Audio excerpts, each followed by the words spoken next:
بسم الله الرحمن الرحیم. محترمینو، ورونو، خوندو، اسلامی حقدارانو، په حدیث مبارک راځي علیه السلام مبارک وایي د سړي ایمان هر ته کامل دی چې د بل ورور مسلمان غمزدګي او خوشحالي د ځان وبلل.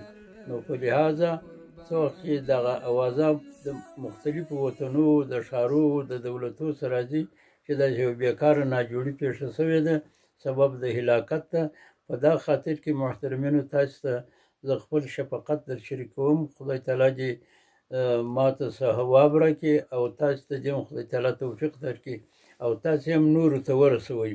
په قرآن عظیم شان مبارک کې په سورة یاسین شریف کې 58 آیات دی: اعوذ بالله من الشیطان الرجیم، سلام قولا من رب رحیم.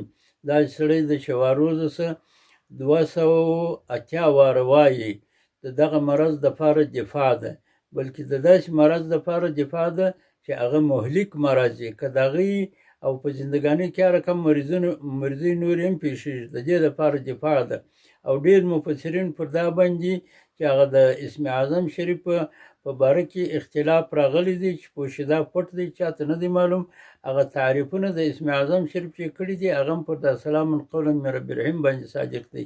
اسم اعظم شریف هغه مبارک نوم د خدای تعالی دی ډېر غټ چې د هغه په توسل سره سړی خدای تعالی ته هر خواست وکړي خدای تعالی یې قبلوي.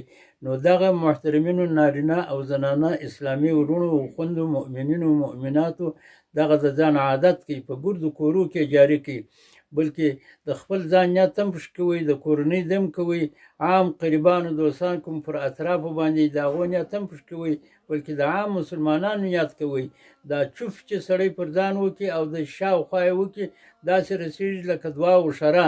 دعا چې د سړي په یو وطن کې قریب ورته کوي یا په یو وطن کې دښمن یې شره ورته کوي، نو چار څون لرې هغه تاثیر کوي، دا چوپ هم دغسې تاثیر کوي. دا مه هېروئ. 280 واره سلام قولا من رب رحیم وایسته. روایتونه یې مختلف راغلي دي د استعمال. بهتره استعمال یې دا دی چې ماښام لمونځ سړي وکړي، ویې وایي د دې ګرد شواروز نیت پکې وکړي د شپې او د ورځې، بله ورځ یې بیا وایي، بله ورځ یې بیا وایي. او دا افت چې خدای تعالی ورکړي کوم بیا د همیشه دپاره د ځان دپاره ورد ګرځوه، بیا مقدار 100 واره دی د هر مشکل د حل لپاره. خدای تعالی مو د موږ سره خوشحاله و آباد ولره. خدای تعالی دې ما او تاسو ټول ته توفیق د خیرات راکړي.